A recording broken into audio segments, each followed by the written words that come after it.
Hi friends, this is Ramakrishna. Welcome to my channel రామ్కి 111. ఈరోజు అనగా మే 26 మంగళవారం నాడు నేను నా శ్రీమతి, నా కజిన్ ముగ్గురం కలిసి కాకినాడ నుంచి 30 కిలోమీటర్ల దూరంలో ఉన్నటువంటి ద్రాక్షారామానికి వచ్చాం. ద్రాక్షారామంలోని స్వామి పేరు శ్రీ భీమలింగేశ్వర స్వామి, అమ్మవారి పేరు మాణిక్యాంబాదేవి. ద్రాక్షారామము పంచారామాల్లో ఒకటి. పంచారామములు ఎలా ఏర్పడ్డాయో ఒక వృత్తాంతం ఉంది. తారకాసురుని కథ. తారకాసురుడు అనే రాక్షసుడు పరమశివుని కోసం ఘోర తపస్సు చేశాడు. శివుడు ప్రసన్నమై అతనికి ఒక వరం ఇచ్చాడు. ఆ వరం ప్రకారం అతని కంఠంలో ఉన్న అమృతమయమైనటువంటి శివలింగం చెదరకుండా ఉన్నంత వరకు అతన్ని ఎవ్వరూ చంపలేరు. మరొక వరం కూడా పొందాడు. ఒక బాలుని ద్వారా మాత్రమే అతని మరణం రావాలని కోరుకున్నాడు. ఆ తర్వాత తారకాసురుడు దేవతలని, ఋషులను చాలా ఇబ్బంది పెట్టసాగాడు. అప్పుడు దేవతలు మహావిష్ణువు దగ్గరకు వెళ్ళి తమ బాధను, గోడును వినిపించుకున్నారు. అప్పుడు మహావిష్ణువు పరమశివుణ్ణి ప్రార్థించమని చెప్పగా, అప్పుడు దేవతలు పరమశివుని ప్రార్థించగా, శివపార్వతుల కుమారుడు సుబ్రహ్మణ్య స్వామి కార్తికేయుడు యుద్ధానికి వెళ్ళాడు. కుమారస్వామి తన శక్తి యుక్తులతో తారకాసురుని కంఠంలోని శివలింగాన్ని ఛేదించాడు. ఆ లింగం 5 భాగాలుగా విడిపోయి భూమిపై 5 ప్రదేశాల్లో పడింది. ఆ 5 ప్రాంతాలలో దేవతలు ప్రతిష్ఠించిన శివలింగాలే పంచారామాలు. అవే ద్రాక్షారామము, సామర్లకోట, పాలకొల్లు, భీమవరము, అమరావతి. రండి, మాతో మీరు కూడా దేవాలయంలో కూర్చి స్వామివారిని దర్శించండి. కాశీకి దక్షిణ దిశగా ఉంది కాబట్టి దక్షిణ కాశీ అని అంటారు. వ్యాసులు వారు వచ్చారు కాబట్టి వ్యాసకాశిగా మారింది. త్రిలింగ క్షేత్రాలైనటువంటి శ్రీశైలము, కాళేశ్వరము, ద్రాక్షారామంలో ఇది ఒకటి. దక్షుడు యజ్ఞం చేసిన ప్రదేశము కాబట్టి దీనికి దక్షారామము కాలక్రమేణా ద్రాక్షారామంగా మారింది. ఈ ఆలయంలో ఉచిత దర్శనము మరియు స్పెషల్ దర్శనం కూడా ఉంది. స్పెషల్ దర్శనం 50 రూపాయలు. మేము ఇక్కడ ఇదే కౌంటరు, ఇక్కడ 50 రూపాయల టికెట్ తీసుకున్నాం. తర్వాత విఘ్నేశ్వరుని దర్శించి లోనికి వెళ్ళాం. ఆలయంలో ప్రవేశించగానే కుడివైపు శ్రీ లక్ష్మీనారాయణ స్వామి క్షేత్రపాలకులు, ఎడమవైపు పరివార దేవతలు ఉంటారు. ద్రాక్షారామ క్షేత్రంలో శైవ సాంప్రదాయంతో పాటు వైష్ణవ సాంప్రదాయానికి కూడా ప్రత్యేక స్థానం ఉంది. అందుకే ఈ క్షేత్రాన్ని శైవ వైష్ణవ సమన్వయ క్షేత్రం అని కూడా అంటారు. ఇక్కడ చూడండి, దేవాలయంలో మనకు 2 అంతస్తులు కనపడుతున్నాయి. దీని విశేషం మీకు చెప్తాను. స్వామివారి వాహనాల సముదాయం చూడండి. విశేషం ఏమిటంటే ద్రాక్షారామంలోని శివలింగం సుమారు 14 అడుగుల ఎత్తు కలిగి ఉందని చెప్తారు. లింగం చాలా ఎత్తుగా ఉండటంతో ఆలయాన్ని 2 అంతస్తులుగా నిర్మించారు. కింది అంతస్తులో స్వామివారి దిగువ భాగం, పై అంతస్తులో లింగం పైభాగం దర్శించవచ్చు. రండి, ముందుగా తూర్పు గోపురం వైపు వెళదాం.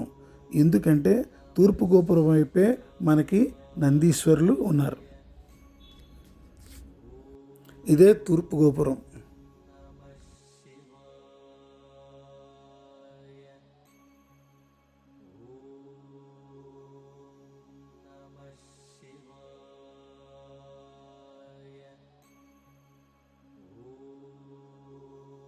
ఇది స్వామివారి కోనేరు. ప్రస్తుతం కోనేరులో మట్టి తీస్తున్నారు. ఇది అయిన తర్వాత కాలువ వదులుతారు, అంటే గోదావరి కాలువ వస్తుంది. పురాణ కథనం ప్రకారం సప్త ఋషులు గోదావరి జలాలను ఈ ప్రాంతానికి తీసుకొచ్చారని చెప్తారు. అందుకే దీనిని సప్త గోదావరి అని అంటారు. ఈ కోనేరు జలంతో స్నానం చేస్తే పాప విమోచనం కలుగుతుందని, శివానుగ్రహం లభిస్తుందని భక్తుల నమ్మకం. మహాశివరాత్రి, కార్తీక మాసం వంటి సందర్భాలలో ఈ కోనేరు వద్ద ప్రత్యేక పూజలు, దీపారాధనలు జరుగుతాయి. ఇక ఈ తూర్పు ద్వారం ఆలయంలో ప్రధాన ప్రవేశ దిశగా భావించబడుతుంది. ఉదయం సూర్యకిరణాలు ఈ దిశ నుండి ఆలయంలోకి ప్రవేశించడం శుభప్రదంగా భావిస్తారు. చూడండి, ఈ ఆలయంలో తూర్పు ద్వారం నుంచి రాగానే మొదటగా మనకి రావి చెట్టు, అక్కడ ఉన్న శివలింగం మరియు విష్ణుమూర్తి కనబడతారు. శివుడు మరియు విష్ణువు ఒకే పరబ్రహ్మ స్వరూపమని భావన సూచిస్తుంది. అందుకే ద్రాక్షారామాన్ని హరిహర క్షేత్రం అని కూడా పిలుస్తారు. ఈ రావి చెట్టు చాలా పురాతనమైనది. హిందూ సాంప్రదాయంలో రావి చెట్టు అశ్వత్థ వృక్షం, బ్రహ్మ విష్ణు మహేశ్వరుల స్వరూపంగా భావిస్తారు. భక్తులు ఈ చెట్టు చుట్టూ కూడా ప్రదక్షిణలు చేస్తారు. ఈ క్షేత్రంలో నాగప్రతిష్ఠ, నాగబంధం చేస్తారు. ఆలయ ప్రవేశ ప్రాంతంలో ఉన్న చిన్న శివలింగాన్ని భక్తులు ముందుగా దర్శించి తరువాత ప్రధాన భీమేశ్వర స్వామి వారి దర్శనానికి వెళతారు. దీనికి కారణం ముందుగా ఈ లింగానికి నమస్కరించడం ద్వారా ప్రధాన స్వామి దర్శనం సంపూర్ణమవుతుందని భక్తుల విశ్వాసం. ఇక్కడ నా శ్రీమతి కజిని కూడా బిల్వపత్రాలతో స్వామివారిని పూజిస్తున్నారు. గర్భదోషాలు, నాగదోషాలు, కుజదోషం, చాలా సంవత్సరాల నుండి పిల్లలు పుట్టిన వాళ్ళు కూడా ఇక్కడ క్షేత్రంలో నాగప్రతిష్ఠ, నాగబంధం చేస్తారు. స్వామివారి ధ్వజస్తంభం. ఈ ధ్వజస్తంభం కిందనే నా శ్రీమతి దీపం వెలిగించి దీపారాధన చేసింది.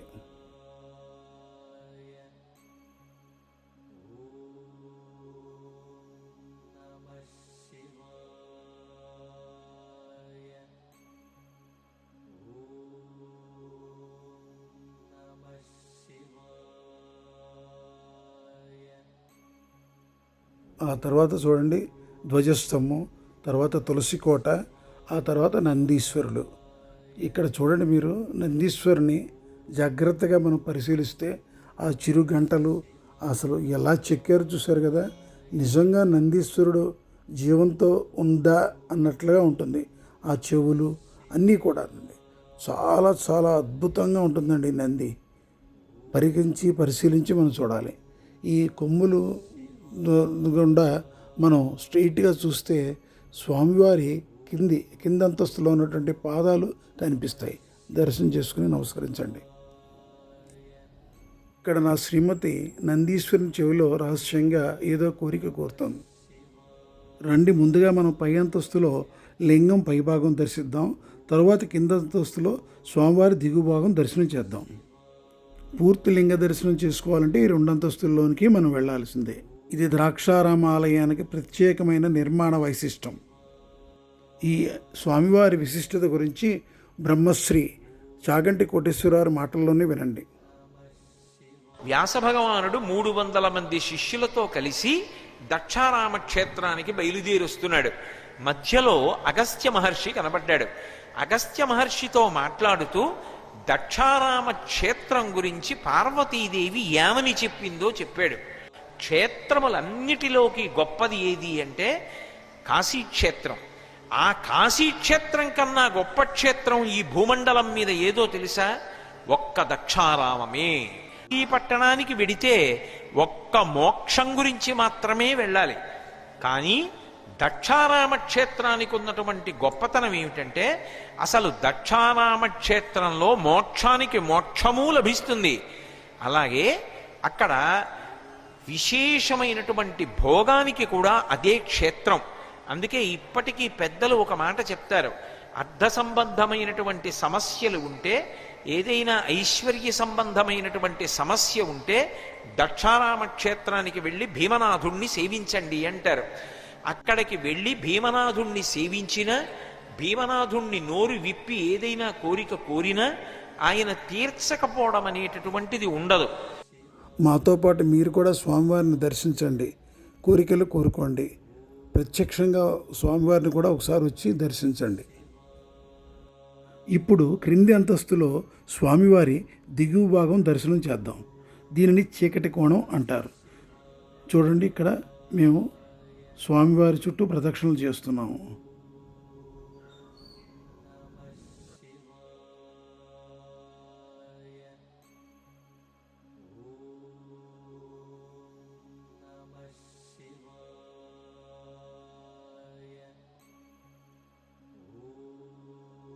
స్వామివారి దిగువ భాగం వస్తోంది, శ్రద్ధగా చూడండి.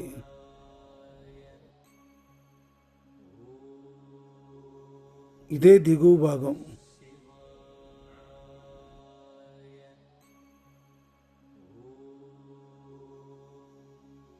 స్వామివారిని సంపూర్ణంగా దర్శించిన తర్వాత స్వామివారి ఎడమ భాగంలో ఉన్నటువంటి అమ్మవారిని దర్శించడానికి వెళ్ళాం. ఇక్కడ అమ్మవారి పేరు శ్రీ మాణిక్యాంబాదేవి. అమ్మవారు అష్టాదశ శక్తిపీఠాల్లో 12వ శక్తిపీఠం. స్వామివారి పంచారామాలు ఎలా ఏర్పడ్డాయో అమ్మవారి అష్టాదశ శక్తిపీఠాలు కూడా ఎలా ఏర్పడ్డాయో చెప్పేటువంటి ఒక వృత్తాంతం. ఒకసారి దక్ష ప్రజాపతి గొప్ప యజ్ఞం నిర్వహించాడు. పిల్లవాన్ని పేరంటానికి సతీదేవి ఆ యజ్ఞానికి వెళ్ళింది. అక్కడ దక్షుడు శివుడిని అవమానించడంతో సతీదేవి యజ్ఞాగ్నిలో ఆత్మాహుతి చేసుకుంది. సతీదేవి మరణ వార్త తెలుసుకున్న శివుడు కోపంతో వీరభద్రుడిని సృష్టించి యజ్ఞాన్ని ధ్వంసం చేయించాడు. తర్వాత శివుడు సతీదేవి శరీరాన్ని భుజాన వేసుకుని ప్రపంచమంతా విరహతాండవం చేశాడు. విష్ణుమూర్తి తన సుదర్శన చక్రంతో సతీదేవి శరీరాన్ని ఖండించాడు. ఆమె శరీర భాగాలు భూమిపై వివిధ ప్రాంతాల్లో పడ్డాయి. ఆ భాగాలు పడిన ప్రదేశాలే శక్తిపీఠాలుగా ప్రసిద్ధి చెందాయి. మొత్తం 18 ప్రధాన శక్తిపీఠాలుని అష్టాదశ శక్తిపీఠాలు అని అంటారు. ఆ 18 శక్తిపీఠాల్లో ఒక శక్తిపీఠమే ఇక్కడ అమ్మవారు. రండి, ఇక్కడ 12వ శక్తిపీఠమైన మాణిక్యాంబవారిని దర్శించండి. అమ్మవారు మనకి శక్తి, ఐశ్వర్యాన్ని ప్రసాదిస్తారు. శ్రీ మాణిక్యాంబాదేవి అమ్మవారు ఇక్కడ శ్రీచక్రంలో ఉన్నటువంటి బిందు కోణం మీద అమ్మవారు నుంచుని ఉంటారు. చూడండి, కింద శ్రీచక్రం, ఆ శ్రీచక్రం మీద బిందు కోణం ఉంటుంది. ఆ కోణం మీద అమ్మవారు నుంచుని ఉంటారు అన్నమాట అండి. దర్శించడం మహిమాన్వితమైనటువంటి అమ్మవారు. అటు పిమ్మట ఆలయం వెలుపలకు వచ్చాము. ఆలయం వెలుపల మనకి ఆగ్నేయంలో మనకి ఇది మన హోమశాల కనపడుతుంది. స్వామివారు కూడా ఆగ్నేయంలో అగ్ని ఉంది, ఈశాన్యంలో కోనేరు ఉంది. ఇప్పుడు ఈ ఆగ్నేయంలో ఉన్నటువంటి ఈ హోమశాలలో 3 గుండాలు ఉన్నాయి. ఒకటి చండీ హోమం చేస్తారు, రెండవది నక్షత్ర హోమం చేస్తారు, మూడవది నవగ్రహ హోమం చేస్తారు. చూడండి, ఇది చండీ హోమం. ఇది 365 రోజులు జరుగుతూ ఉంటుంది. కాబట్టి మనకి దీనిలో అగ్ని కనపడుతోంది.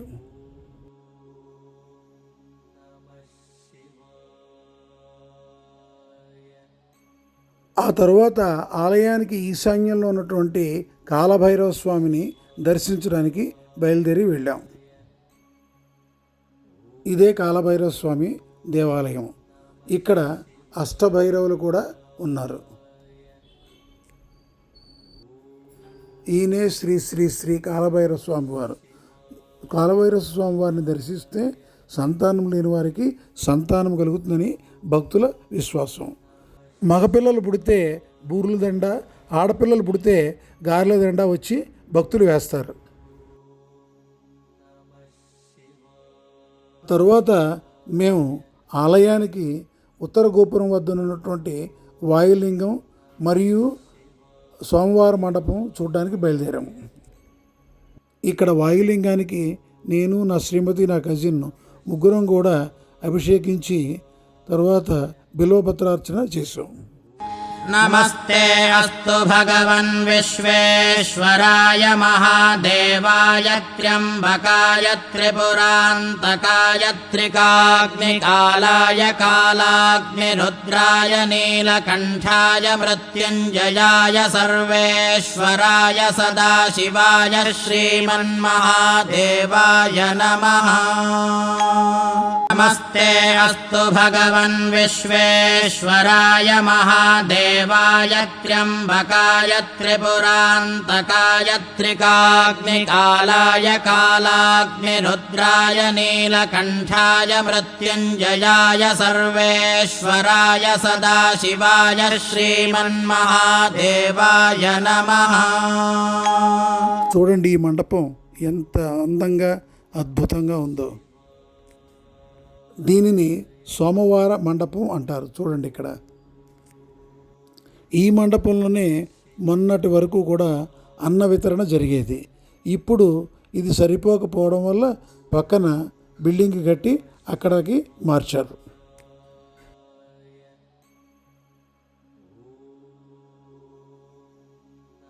చూడండి, ఈ పురాతనమైనటువంటి దేవాలయాన్ని ఎలా కట్టారో చూసారుగా. ఆ స్తంభాలు ఎక్కడ మనకి సిమెంటు అది ఉపయోగించలేదు, ఒక రాయి మీద ఒక రాయి పెట్టారు. చూసారా ఆ బీమ్స్, అవి పైన స్లాబ్ ఎంత అందంగా ఉందో. అదండి ద్రాక్షారామ దేవాలయం యొక్క విశేషాలు. ఆ తరువాత ఆలయానికి బయట ఉన్నటువంటి శ్రీ రమా సమేత సత్యనారాయణ స్వామి వారి ఆలయాన్ని దర్శించాం. తర్వాత శ్రీ ప్రసన్నాంజనేయ స్వామి వారి ఆలయాన్ని కూడా దర్శించాం. ఆ వేళ మంగళవారం అవడంతో స్వామివారి ఆలయంలో మాకు అప్పాలు దండిగా పెట్టారు.